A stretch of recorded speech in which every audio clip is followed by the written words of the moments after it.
नमस्कार. राज्यस्तरीय नवोपक्रम स्पर्धा सन 2024-25 निसर्गात आरोग्याचा जागर, पौष्टिक रानभाज्यांचा वापर.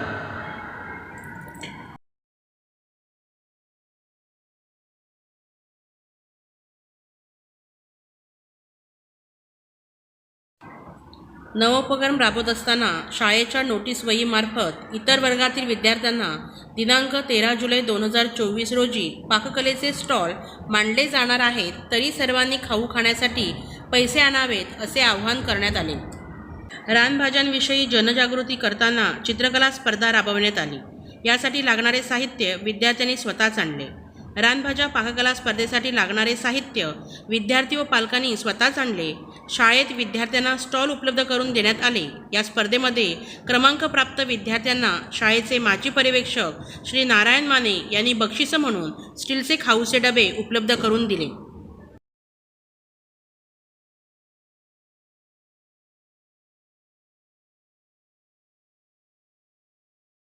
विद्यार्थ्यांना परिसरातील रानभाज्यांचं निरीक्षण करण्यास सांगितलं होतं. यामध्ये काही विद्यार्थ्यांनी रानभाज्या शोधतानाचे व्हिडिओ या ठिकाणी दाखवण्यात आलेले आहे.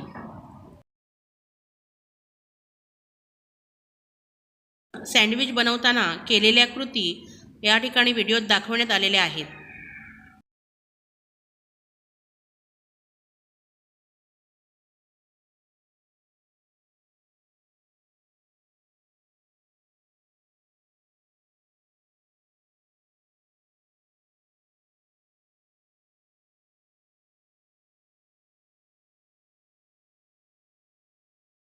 ओंकार लोके हा विद्यार्थी अळूपासून पॅटीस बनवत आहे.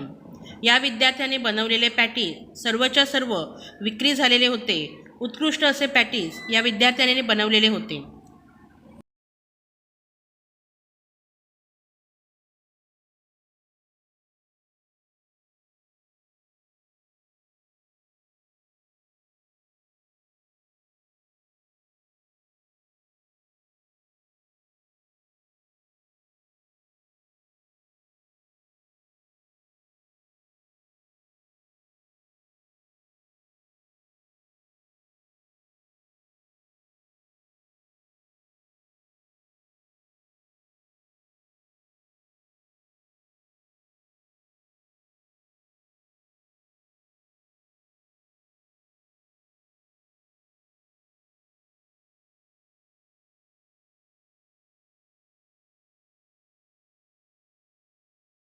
भाग्यवी खडपकर ही विद्यार्थिनी शेवग्यापासून पराठा बनवित आहे. तेव्हाचा फोटो या ठिकाणी घेतलेला आहे.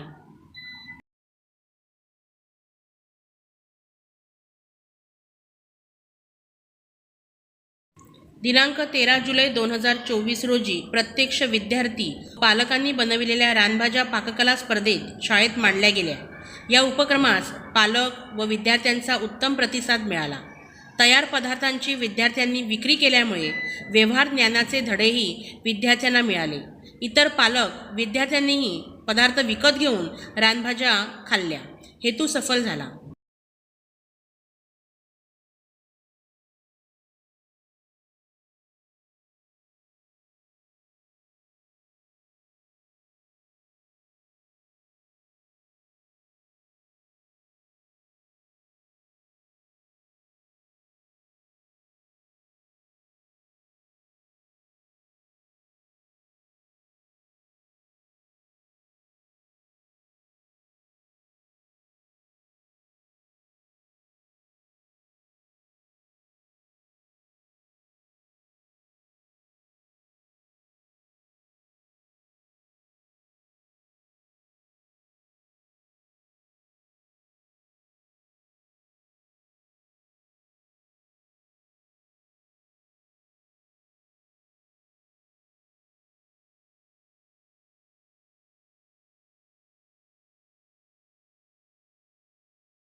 काय कारण झालं काय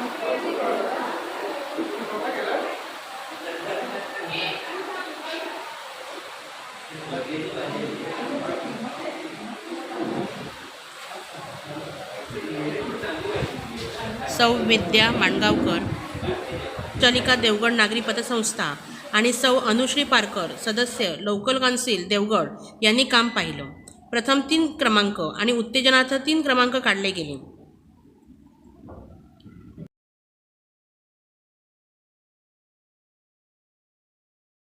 सौ विद्या माणगावकर मॅडम यांनी या उपक्रमासाठी आपला अभिप्राय दिलेला आहे. रानभाजी प्रदर्शनासंदर्भात विद्यार्थिनीचा अभिप्राय. पदार्थ बनवण्याच्या स्पर्धेत मी शेवग्याच्या पाल्याचा पराठा बनवला होता. माझी सर्व पराठ्यांची विक्री झाली. मला खूप आनंद झाला. सौ पठाण मॅडम यांनी राबवलेला हा उपक्रम मला फारच आवडला. दरवर्षी विद्यार्थ्यांना रानभाज्यांपासून विविध पदार्थ बनवून रोगप्रतिकार शक्ती आपण वाढवू शकतो. आम्ही दर महिन्याला डब्यात रानभाज्यांपासून बनवलेले विविध पदार्थ खायला आणतो. भाजी प्रदर्शनासंदर्भात पालकांनी दिलेला अभिप्राय. शेठ मफललाल गगलबाई हायस्कूल देवगडच्या शिक्षिका सौ पठाण मॅडम यांनी रानभाज्या आणि रानभाज्यांपासून वेगवेगळे पदार्थ बनवण्याचा उपक्रम शाळेमध्ये घेतला होता. या उपक्रमामुळेच मुलांना वेगवेगळ्या रानभाज्यांची माहिती मिळाली. तसेच या रानभाज्यांमुळे कोणकोणते पदार्थ बनवले जातात हे मुलांना समजले. या रानभाज्यांमुळेच आपल्याला कोणते फायदे होतात हेही या उपक्रमातून सर्वांना समजलं. रानभाज्यांमुळे रोगप्रतिकार क्षमता वाढते. नमस्कार, मी डॉक्टर अजय टुकरल, MD आयुर्वेदाचार्य. आयुर्वेदामध्ये म्हटलंय की स्वस्थ से स्वास्थ्य रक्षणम आतुरत से विकार प्रशमनम. अर्थात जो निरोगी आहे तो निरोगी राहण्यासाठी आणि जो रोगी आहे तो रोगमुक्त होण्यासाठी आहारामध्ये योग्य तो आपण बदल केला तर आपल्या आरोग्यामध्ये नक्कीच सुधारणा होऊन आपण निरोगी राहू शकतो. त्यासाठी आपण नैसर्गिकरित्या ज्या आपल्या आजूबाजूला मिळणारे जे काही रानभाज्या असतील त्यांचा आपण जीवनामध्ये आपण उपयोग केला तर नक्कीच आपल्या आरोग्यामध्ये पॉझिटिव्ह बदल होत असतो. कारण जे रानभाज्या आहेत त्याला कोणत्या प्रकारचे केमिकल किंवा खतं, पेस्टिसाइड्स काही वापरलेली नसतात. तर ते आपोआपच या पावसाच्या पाण्यातून त्या ठिकाणी रुजून आलेली असतात. मग त्याचा आपण आहारामध्ये आपण उपयोग केला तर नक्कीच आपल्या आरोग्यासाठी त्या फायदेशीर ठरत असतात. आणि त्यासाठी आपण या ठिकाणी रानभाज्यांबद्दल आपण थोडक्यात माहिती घेणार आहोत. पहिली रानभाजी मी या ठिकाणी वर्णन करेन ती म्हणजे कुरडू. कुरडूचा विशेष उपयोग म्हणजे अश्मरीहर असा आहे. अश्मरीहर म्हणजेच किडनी स्टोन असेल किंवा पित्ताचा कडा असेल अर्थात गॉल ब्लॅडर असेल तो या भाजीमुळे कमी होऊ शकतो. त्याचप्रमाणे जर एखाद्याला मुखपाक म्हणजे वारंवार तोंड येण्याची सवय असेल ती देखील कमी होते. मुळव्याचा त्रास असेल तो देखील या भाजीमुळे कमी होतो. त्याचप्रमाणे त्वचाविकार विशेषतः शीतपित्त म्हणजेच अर्टिकारिया म्हणजे अंगावरती गांधी येणे किंवा अंगावरती लाद्या येऊन खाज येणे, खूप लाल लाल आल्यामुळे आग होणे हे देखील या भाजीमुळे कमी होऊ शकतं. त्यानंतर दुसरी रानभाजी आहे टाकळा. टाकळ्याचे विशेष कार्य हे दद्रुग्ण आहे. दद्रुग्ण म्हणजेच की गजकरण असेल, खरूज असेल, नायटा असेल यावरती विशेष त्या ठिकाणी कार्य होतं. त्याचप्रमाणे एखाद्याला किलॉइड्स असतील किंवा डायबिटीस असेल, कृमी असेल, श्वासकष्टता असेल यावरती देखील या भाजीचा फायदा होतो. त्यानंतर आपण पाहूया भारंगी. भारंगीचं विशेष कार्य हे फुफ्फुसगत विकारांवरती होत असतं. म्हणजे सर्दी असेल, खोकला असेल, दमा असेल, श्वासकष्टता असेल किंवा एखाद्याला टीबीचा लंग्स टीबी असेल यावरती देखील ही भाजी उत्कृष्ट काम करत असते. त्याचप्रमाणे किलॉइड्स असतील, मग एखाद्याला मलेरिया असेल, मलेरियाचा ताप कमी होत नाहीये, ह्या भाजीमुळे देखील तो ताप कमी यायला मदत होते.